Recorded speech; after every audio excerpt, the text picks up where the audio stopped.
నమస్కారం ETV news కు స్వాగతం ముఖ్యాంశాలు తెలుగు రాష్ట్రాల్లో ఎన్నికలకు సర్వం సిద్ధం ఏర్పాట్లు పూర్తి చేశామన్న ఈసీ కేంద్ర బలగాలతో కట్టుదిట్టమైన భద్రత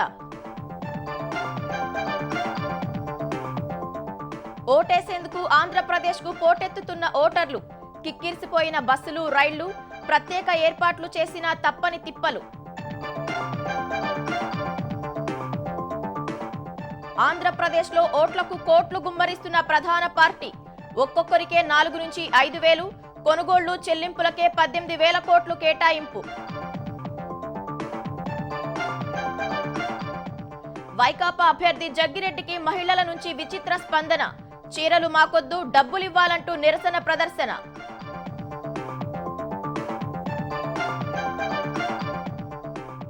సార్వత్రిక సమరంలో రేపు 4వ విడత పోలింగ్ 96 నియోజకవర్గాల్లో ఓటింగ్ బరిలో కేంద్ర మంత్రులు ప్రముఖులు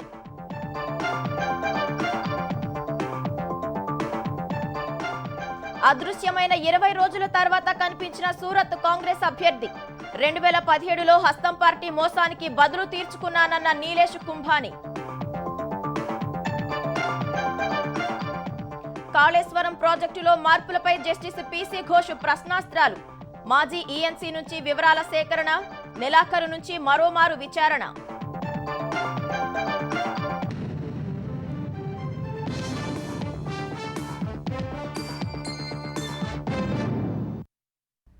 సార్వత్రిక సమరంలో భాగంగా తెలుగు రాష్ట్రాల్లో పోలింగ్ కు సర్వం సిద్ధమైంది. రేపు ఆంధ్రప్రదేశ్లో అసెంబ్లీ, లోక్సభ ఎన్నికల నిర్వహణకు ఈసీ ఏర్పాట్లు పూర్తి చేసింది. 25 పార్లమెంటు నియోజకవర్గాలకు 454 మంది, 175 అసెంబ్లీ స్థానాలకు 2,387 మంది అభ్యర్థులు పోటీ పడుతుండగా 4,14,00,000 మంది ఓటర్లు తమ ఓటు హక్కు వినియోగించుకోనున్నారు. ఇందుకోసం 46,389 పోలింగ్ కేంద్రాలు ఏర్పాటు చేసిన ఈసీ మెజారిటీ నియోజకవర్గాల్లో వెబ్కాస్టింగ్ నిర్వహిస్తోంది. ఎలాంటి హింసకు తావు లేకుండా ప్రశాంతంగా పోలింగ్ నిర్వహణకు కట్టుదిట్టమైన ఏర్పాట్లు చేసినట్లు ఈసీ స్పష్టం చేసింది. సార్వత్రిక ఎన్నికలు 4వ విడతలో భాగంగా ఆంధ్రప్రదేశ్లో రేపు జరిగే పోలింగ్కు ఏర్పాట్లు పూర్తయ్యాయి. 25 లోక్సభ స్థానాలు, 175 శాసనసభ నియోజకవర్గాల్లో పోలింగ్కు పటిష్ట ఏర్పాట్లు చేశారు. రేపు ఉదయం 7 గంటల నుంచి సాయంత్రం 6 గంటల వరకు పోలింగ్ నిర్వహిస్తారు. 169 నియోజకవర్గాల్లో సాయంత్రం 6 గంటల వరకు, అరకు, పాడేరు, రంపచోడవరం నియోజకవర్గాల్లో సాయంత్రం 4 గంటల వరకు, పాలకొండ, కురుపాం, సాలూరు నియోజకవర్గాల్లో సాయంత్రం 5 గంటల వరకు పోలింగ్ జరగనుంది. లోక్సభ స్థానాలకు 454 మంది, శాసనసభ నియోజకవర్గాలకు 2,387 మంది బరిలో ఉన్నారు. లోక్సభ స్థానాలకు సంబంధించి విశాఖలో అత్యధికంగా 33 మంది, నంద్యాలలో 31 మంది, గుంటూరులో 30 మంది అభ్యర్థులు పోటీలో ఉన్నారు. అత్యల్పంగా రాజమహేంద్రవరంలో 12 మంది పోటీ చేస్తున్నారు. శాసనసభ స్థానాల్లో అత్యధికంగా తిరుపతిలో 46 మంది, అత్యల్పంగా చోడవరంలో 6 పోటీలో నిలిచారు. రాష్ట్ర వ్యాప్తంగా 4,14,18,87 మంది ఓటర్లు తమ ఓటు హక్కు వినియోగించుకోనున్నారు. ఇందుకోసం 46,389 పోలింగ్ కేంద్రాలు ఏర్పాటు చేసినట్లు ఈసీ వెల్లడించింది. వేసవి దృష్ట్యా అన్ని పోలింగ్ కేంద్రాల్లో టెంట్లు వేయడం సహా తాగునీటి సదుపాయం, ప్రాథమిక చికిత్సకు మెడికల్ కిట్లు అందుబాటులో ఉంచనుంది. దివ్యాంగులు, వృద్ధులకు ప్రత్యేక ఏర్పాట్లు చేస్తోంది. రాష్ట్ర వ్యాప్తంగా 28 చోట్ల మోడల్ పోలింగ్ కేంద్రాలను కూడా ఏర్పాటు చేసింది. పోలింగ్ కేంద్రాల్లో విధుల కోసం 3,30,000 మంది సిబ్బంది, 1,14,000 మంది పోలీసు సిబ్బంది బందోబస్తు విధుల్లో ఉంటారు. 10,000 మంది సెక్టార్ అధికారులు, 18,961 మంది మైక్రో అబ్జర్వర్లు, బిఎల్ఓలు, 46,165 మంది విధుల్లో ఉంటారని ఈసీ తెలిపింది. ప్రస్తుత పరిస్థితుల దృష్ట్యా 34,165 పోలింగ్ కేంద్రాల్లో వెబ్కాస్టింగ్ నిర్వహిస్తారు. మాచర్ల సహా 14 నియోజకవర్గాల్లో 100% వెబ్కాస్టింగ్ నిర్వహించనున్నారు. ఎన్నికలు ప్రశాంతంగా నిర్వహించేందుకు అన్ని ఏర్పాట్లు చేసినట్లు ఏపీ ఎన్నికల ప్రధానాధికారి ముఖేష్ కుమార్ మీనా వివరించారు. తెలంగాణలో లోక్సభ ఎన్నికలతో పాటు సికింద్రాబాద్ కంటోన్మెంట్ ఉప ఎన్నికకు సర్వం సిద్ధమైంది. నేతలు, అభ్యర్థుల హోరాహోరీ ప్రచారం నిన్నటితో ముగియగా రేపు ఉదయం 7 గంటల నుంచి సాయంత్రం 6 వరకు పోలింగ్ జరగనుంది. సమస్యాత్మక ప్రాంతాల్లో పటిష్ట బందోబస్తు ఏర్పాట్లు చేశారు. తెలంగాణలోనూ రేపటి పోలింగ్కు సర్వం సిద్ధమైంది. తీవ్రవాద ప్రాబల్యమున్న 5 లోక్సభ నియోజకవర్గాల పరిధిలోని 13 అసెంబ్లీ సెగ్మెంట్లలో సాయంత్రం 4 గంటలకే పోలింగ్ ముగియనుండగా మిగతా 106 శాసనసభ నియోజకవర్గాల పరిధిలో సాయంత్రం 6 వరకు కొనసాగనుంది. ఇవాళ ఈవీఎంలతో పాటు సిబ్బంది పోలింగ్ కేంద్రాలకు చేరుకోనున్నారు. తెలంగాణలోని 17 లోక్సభ నియోజకవర్గాల్లో 525 అభ్యర్థులు బరిలో నిలవగా వారిలో 50 మంది మహిళలు ఉన్నారు. పోటీలో ఉన్న అభ్యర్థుల్లో 68 మంది జాతీయ, ప్రాంతీయ పార్టీల అభ్యర్థులు కాగా 285 మంది స్వతంత్రులు ఉన్నారు. అత్యధికంగా సికింద్రాబాద్ పార్లమెంటు నియోజకవర్గంలో 45 మంది పోటీలో ఉండగా అతి తక్కువగా ఆదిలాబాద్లో 12 మంది బరిలో నిలిచారు. రేపటి పోలింగ్ కోసం తెలంగాణ వ్యాప్తంగా 35,809 పోలింగ్ కేంద్రాలను సిద్ధం చేశారు. పోలింగ్ శాతం పెంచేందుకు మారుమూల ప్రాంతాలు, గిరిజన తండాల్లో అతి కొద్ది మంది ఓటర్లు ఉన్నా ఈసారి అదనంగా 453 కేంద్రాలను ఏర్పాటు చేశారు. రాష్ట్ర వ్యాప్తంగా 61 పోలింగ్ కేంద్రాల్లో 10 మంది లోపే ఓటర్లు ఉన్నారు. రాష్ట్ర వ్యాప్తంగా 2,94,000 మంది సిబ్బంది పోలింగ్ విధులు నిర్వర్తించనున్నారు. తెలంగాణలో 597 పోలింగ్ కేంద్రాల్లో పూర్తిగా మహిళలు, 119 బూతుల్లో దివ్యాంగులు, 119 కేంద్రాల్లో యువత మాత్రమే పోలింగ్ విధుల్లో ఉండేలా ఏర్పాట్లు చేశారు. ఎండ తీవ్రత ఉన్నందున పోలింగ్ కేంద్రాల వద్ద మంచినీరు, వైద్య సదుపాయాలతో పాటు కుర్చీలు, ఫ్యాన్లను ఏర్పాటు చేయాలని అధికారులను సీఈఓ వికాస్ రాజ్ ఆదేశించారు. ఈవీఎంలను తీసుకెళ్లే వాహనాలకు జీపీఎస్ ఏర్పాటు చేయడంతో పాటు పోలీస్ ఎస్కార్ట్, వీడియో చిత్రీకరణ చేయనున్నారు. రాష్ట్ర వ్యాప్తంగా 1,05,019 ఈవీఎం యూనిట్లను వినియోగించనున్నారు. తెలంగాణలో 3,32,00,000 ఓటర్లు ఉండగా 96% మందికి ఓటరు స్లిప్పులు పంపిణీ చేసినట్లు సీఈఓ వికాస్ రాజ్ తెలిపారు. వెబ్సైట్, యాప్తో పాటు 1905 ఫోన్ నంబరుకు ఓటరు కార్డు నంబరు ఎస్ఎంఎస్ చేసి పోలింగ్ కేంద్రం వివరాలు తెలుసుకోవచ్చునని సీఈఓ తెలిపారు. గత అసెంబ్లీ ఎన్నికల్లో అతి తక్కువ పోలింగ్ జరిగిన 5,000 కేంద్రాల్లో కారణాలు పరిశీలించి అక్కడ ఓటింగ్ పెంచేందుకు అవసరమైన చర్యలు చేపట్టినట్లు తెలిపారు. రాష్ట్ర వ్యాప్తంగా 21,690 మంది హోం ఓటింగ్ వినియోగించుకున్నట్టు సీఈఓ వికాస్ రాజ్ తెలిపారు. పోలింగ్ విధుల్లో ఉన్న సిబ్బంది, జర్నలిస్టుల ఓటింగ్ 82% నమోదైంది. 1,88,000 మంది ఓటు వేయగా మరో 34,973 మంది పోలింగ్ రోజునే ఓటు వేసేందుకు అనుమతి పొందారు. పోలింగ్ సందర్భంగా అవాంఛనీయ ఘటనలు జరగకుండా పటిష్ట బందోబస్తు ఏర్పాట్లు చేశారు. రాష్ట్ర పోలీసులు, ఇతర యూనిఫామ్ సిబ్బంది సుమారు 65,000 మందితో పాటు ఇతర రాష్ట్రాల నుంచి వచ్చే 20,000 మందితో బందోబస్తు ప్రణాళికలు చేశారు. కేంద్రం నుంచి 165 కంపెనీల సాయుధ బలగాలు కూడా వచ్చాయి. రేపు పోలింగ్ ముగిసే వరకు రాష్ట్ర వ్యాప్తంగా 144 సెక్షన్ అమలులో ఉండనుంది. ఎన్నికలకు సంబంధించిన బల్క్ ఎస్ఎంఎస్లపై నిషేధం కొనసాగనుంది. జూన్ 1వ తేదీ సాయంత్రం 6:30 గంటల వరకు ఎగ్జిట్ పోల్స్ వెల్లడించరాదని సీఈఓ స్పష్టం చేశారు. పోలింగ్ రోజున ప్రైవేటు సంస్థలు వేతనంతో కూడిన సెలవు ఇవ్వాలని, లేకపోతే చర్యలు తప్పవన్నారు. డబ్బు, మద్యం పంపిణీ వంటి ప్రలోభాలపై గట్టి నిఘా పెట్టినట్లు సీఈఓ వికాస్ రాజ్ తెలిపారు. నిన్నటి వరకు సుమారు 320 కోట్ల రూపాయల సొత్తు స్వాధీనం చేసుకున్నారు. సికింద్రాబాద్ కంటోన్మెంట్ ఉప ఎన్నికకు కూడా రేపు ఉదయం 7 నుంచి సాయంత్రం 6 వరకు పోలింగ్ జరగనుంది. కంటోన్మెంట్ ఉప ఎన్నికకు 15 మంది అభ్యర్థులు పోటీలో ఉన్నారు. తెలంగాణలో లోక్సభ ఎన్నికలను ప్రశాంతంగా నిర్వహించేందుకు పటిష్ట భద్రతా ఏర్పాట్లు చేసినట్లు డీజీపీ రవిగుప్తా వెల్లడించారు. ఎన్నికల్లో ఎవరైనా అవాంఛనీయ ఘటనలు సృష్టిస్తే సహించబోమని హెచ్చరించారు.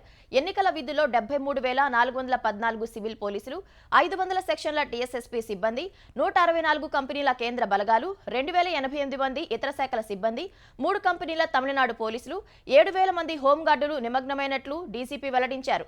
పోలింగ్కు ముందు మద్యం, డబ్బు, తాయిలాల పంపిణీ ఊపందుకునే అవకాశం ఉండటంతో నిఘా పటిష్టం చేశామన్నారు. ఇప్పటి వరకు 186 కోట్ల విలువైన వస్తువులు జప్తు చేసినట్లు వివరించారు. డీజీపీ కార్యాలయంలో కమ్యూనికేషన్ నెట్వర్క్ ఏర్పాటు చేశామని, ఈవీఎంలు స్ట్రాంగ్ రూమ్లోకి తరలించే వరకు ఆ వ్యవస్థ పనిచేస్తుందన్నారు. హైదరాబాద్, సైబరాబాద్, రాచకొండ పోలీస్ కమిషనరేట్ల పరిధిలో 10,632 పోలింగ్ కేంద్రాలుంటే అందులో 1,966 సమస్యాత్మక ప్రాంతాల్లో ఉన్నట్లు అధికారులు గుర్తించారు. ఆ కేంద్రాలపై 3 పోలీస్ కమిషనర్లు దృష్టి సారించారు. క్షేత్రస్థాయిలో విజిబుల్ పోలీసింగ్తో పాటు కమాండ్ కంట్రోల్ కేంద్రాల ద్వారా ఉన్నతాధికారులు పరిస్థితిని పర్యవేక్షించనున్నారు. కుదిరితే ట్రైన్, లేకపోతే బస్సు, అది దొరక్కపోతే ప్రైవేట్ ట్రావెల్స్, ఇలా ఏ మార్గం కనిపిస్తే అలా సొంతూళ్లకు ఓటర్లు పయనమయ్యారు. ప్రజాస్వామ్య పండుగకు ఏపీ వాసులు తమ రాష్ట్రానికి పోటెత్తారు. దీంతో రైల్వే స్టేషన్లు, బస్ స్టేషన్లు కిక్కిరిసిపోగా వాహనాల రద్దీతో రహదారులు జనజాతరను తలపించాయి. రద్దీకి తగిన విధంగా బస్సులు అందుబాటులో లేకపోవడంతో హైదరాబాద్ నుంచి ఏపీకి వెళ్లే ఓటర్లు, రాష్ట్ర ప్రజలు నానా అవస్థలు పడ్డారు. 2 తెలుగు రాష్ట్రాలకు ఒకేసారి ఎన్నికలు రావడంతో ఓటు హక్కు వినియోగించుకునేందుకు వలసదారులు సొంతూళ్లకు పయనమయ్యారు. తమ అభిమాన నేతలను గెలిపించుకునేందుకు కుటుంబాలతో సహా బయలుదేరారు. దీంతో రైల్వే స్టేషన్లు, బస్టాండ్లు జనంతో కిక్కిరిసిపోయాయి. చాలా మంది సొంత వాహనాల్లో బయలుదేరడంతో టోలు ప్లాజాల వద్ద రద్దీ నెలకొంది. ఎన్ని ఇబ్బందులు ఎదురైనా సరే ఓటు హక్కు వినియోగించుకోవడానికి ఆంధ్రప్రదేశ్ ఓటర్లు ఊరుబాటు పట్టారు. హైదరాబాద్లోని మియాపూర్, మాదాపూర్, గచ్చిబౌలి, రాయదుర్గం ప్రాంతాల్లో ఉద్యోగరీత్యా నివాసముంటున్న ఏపీ ఓటర్లు బస్సుల కోసం పడిగాపులు కాశారు. రద్దీకి అనుగుణంగా రవాణా సౌకర్యం లేకపోవడంతో ఇబ్బందులు పడ్డారు. ప్రైవేట్ ట్రావెల్స్ టికెట్ ధరలను అమాంతం పెంచేయడం వారిని మరింత అసౌకర్యానికి గురిచేసింది. అయినా సరే ఆటంకాలు దాటుకుంటూ ఓటర్లు సొంతూళ్లకు చేరుకుంటున్నారు. హైదరాబాద్ నుంచి రాష్ట్రానికి ఓటర్లు క్యూ కట్టడంతో ప్రధాన రహదారులన్నీ కిక్కిరిసిపోయాయి. భారీగా ట్రాఫిక్ జామ్ అవడంతో వాహనదారులకు ఇబ్బందులు తప్పలేదు. ఎల్బీ నగర్లోని విజయవాడ జాతీయ రహదారిపై వాహనాలు బారులు తీరాయి. తెలంగాణ సంగారెడ్డి జిల్లాలోని రామచంద్రాపురం, బీరంగూడ, అశోక్ నగర్, బొల్లారం ప్రాంతాల నుంచి ఓటర్లు ఓటు వేసేందుకు తరలి వెళుతున్నారు. ఉదయం నుంచి ప్రయత్నిస్తున్నా బస్సుల్లో సీట్లు దొరకడం లేదని ఆవేదన వ్యక్తం చేశారు. ప్రైవేటు బస్సులైతే ఏకంగా 3 రెట్లు ఎక్కువగా వసూలు చేస్తున్నాయని వాపోయారు. కడప జిల్లా పద్వేలకి వెళ్ళాలి. బస్సు రేట్లు అయితే చాలా ఘోరంగా ఉన్నాయి. ఇంతకుముందు ఇప్పుడు ఆల్మోస్ట్ 100% ఇంక్రీజ్ చేశారు బస్సు రేట్లు. ట్రాఫిక్ కూడా చాలా యూజ్గా ఉంది. అక్కడ నుంచి మీ బాచుపల్లి ఉంటాము, ఇక్కడికి రాని దగ్గర గంటన్నర పట్టింది. నేను కర్నూలు జిల్లా కొల్లకుంట్లకి వెళ్ళాలి. బస్ బుక్ చేసుకున్నాను కానీ ఇప్పటికీ గంట సేపు లేట్ అయింది. బస్సులు కూడా చాలా ఉన్న పీపుల్కి సరిపోవడం లేదు. 1 వీక్ బ్యాకే టికెట్లు బుక్ చేసుకున్నాం ఒంగోలు వెళ్ళడానికి. సో ఇప్పుడు 1 అవర్ నుంచి ఇక్కడ వెయిట్ చేస్తున్నాం. ఇంకా బస్సు రాలేదు, హ్యూజ్ ట్రాఫిక్ ఉంది. సో మాది ఏపీ, నేను ఎలక్షన్స్ కానీ వెళ్తున్నాను. నేను టీఆర్సీటీసీలో 1 వీక్ ముందు టికెట్ బుక్ చేసుకున్నా. సో 1 వీక్ ముందు టికెట్స్ విజయవాడకి 900 ఉండే, కానీ ప్రైవేట్ బస్సెస్ మినిమం 3000 to 5000కి మధ్యలో ఉంటుంది. హైదరాబాద్ నుంచి వచ్చే వాహనాలతో విజయవాడ బస్టాండ్, కనకదుర్గమ్మ ఫ్లైఓవర్ ప్రాంతంలో ట్రాఫిక్ రద్దీ పెరిగింది. మరోవైపు టీఎస్ఆర్టీసీ హైదరాబాద్ నుంచి నిత్యం 3500 బస్సులను తెలంగాణ జిల్లాలతో పాటు ఆంధ్రాకు నడుపుతుంది. శనివారం 1000 బస్సులను అదనంగా నడిపినట్లు రంగారెడ్డి రీజియన్ మేనేజర్ రాజు తెలిపారు. తెలుగు రాష్ట్రాలను కలిపే హైదరాబాద్ విజయవాడ జాతీయ రహదారిపై శనివారం ఎన్నికల రద్దీ ఏర్పడింది. ఒక్కరోజే టోల్ ప్లాజా నుంచి 45,000కు పైగా వాహనాలు వెళ్లాయి.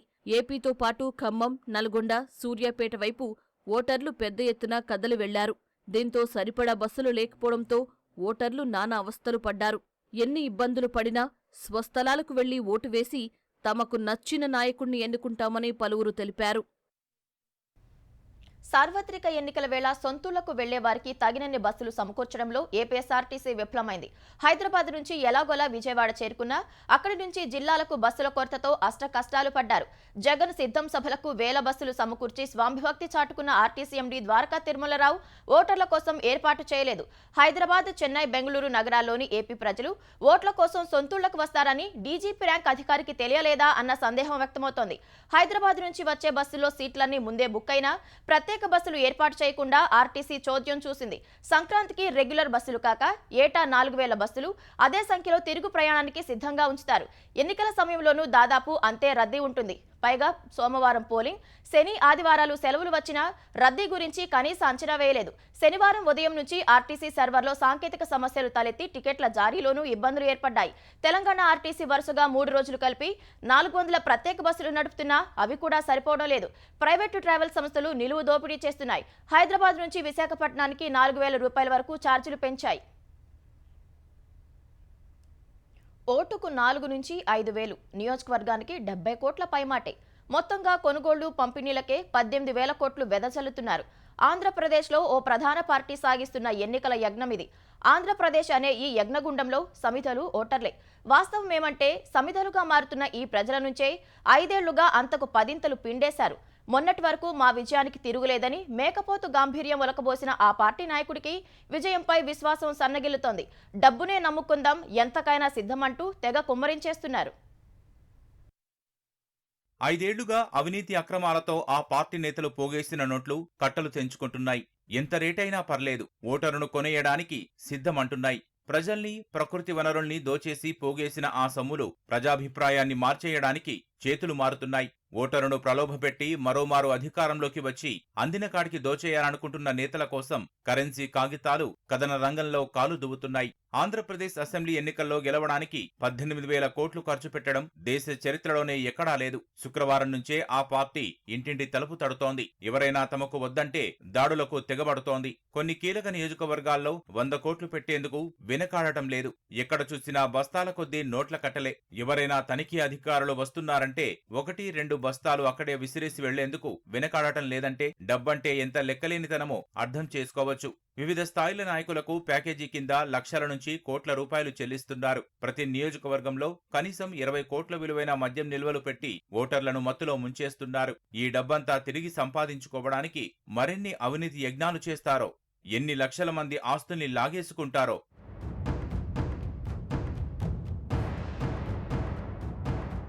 ఐదేళ్లుగా పదే అబద్ధాలతో ప్రజల్ని నమ్మిస్తూ వచ్చిన ఆయన ఇంతకాలం తన మాటల్ని వారంతా నమ్మేశారనే భ్రమల్లో తేలిపోయారు. ఎన్నికలు దగ్గరకొచ్చేసరికి తన స్వరూపం ప్రజలకు తెలిసిపోవడంతో ఆలోచనలో పడ్డారు. సొంత సంస్థల సర్వేలతో పాటు జాతీయ సంస్థలు ప్రతికూల ఫలితాలు ఖాయమనే సంకేతాలు ఇస్తుండడంతో ముఖ్యనేత ఆలోచనలో పడ్డారు. జనంలో విశ్వాసం కోల్పోవడంతో ఇక అడ్డదారుల్లో పోగేసిన డబ్బునే నమ్ముకొని రాజకీయం ప్రారంభించారు. ప్రత్యర్థి పార్టీ అభ్యర్థి 10 రూపాయలు ఇస్తే మీరు 20 ఇచ్చేయండి అని కుమ్మరింపులు ప్రారంభించారు. నేతలు కార్యకర్తల కొనుగోలుకు వెనుకాడవద్దంటూ తమ నేతలకు సూచించారు. కొనుగోళ్లు పంపిణీలో భాగంగా నియోజకవర్గానికి 70 కోట్ల చొప్పున తరలించి అక్కడి నేతలకు అప్పగించారు. సభలకు సైతం స్వస్తి చెప్పి ఎక్కడెక్కడ పంపిణీ ఎలా ఉంది, గెలవాలంటే ఇంకా ఎంత అవసరమనే సమీక్షలు చేశారు. రాష్ట్ర వ్యాప్తంగా 4,14 లక్షల మంది ఓటర్లు ఉన్నారు. ఒక్కో నియోజకవర్గంలో సగటున 2,30,000 మంది ఓటర్లుండగా అందులో కనీసం 65% మందికైనా డబ్బు పంచాలని లక్ష్యంగా పెట్టుకున్నారు. ఈ మేరకు బూత్ల వారీగా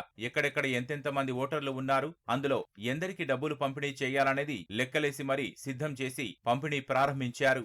మండలాల్లో ఒక మాదిరి పట్టున్న నేతకు 2 కోట్లు, 1-2 మండలాల్లో ప్రభావం చూపగలిగే వారైతే 1 కోటి, మండల స్థాయి నాయకులైతే 50 లక్షలు, కుల సంఘాలను ప్రభావితం చేసే వారికి 25 నుంచి 50 లక్షల వరకు ప్యాకేజీగా ఇస్తున్నారు. డిమాండ్ను బట్టి మరికొన్ని చోట్ల ఇంకా ఎక్కువ కూడా చెల్లిస్తున్నారు. మేజర్ పంచాయతీ స్థాయి నాయకులకు 50 లక్షలు, ఓ మాదిరి పంచాయతీ నాయకులకు 20 లక్షలు, ఇంకా చిన్న పంచాయతీలకు 10 లక్షల చొప్పున ఇస్తున్నారు. కాలనీలు, అపార్ట్మెంట్ల సంఘాలకు, అందులోని ఓటర్లను ప్రభావితం చేసే వారికి ఓట్లను బట్టి ప్యాకేజీ నిర్ణయించి చెల్లిస్తున్నారు. ఎక్కడా చిన్నపాటి అవకాశాల్ని వదలకుండా కొనుగోళ్ల పర్వం కొనసాగిస్తున్నారు.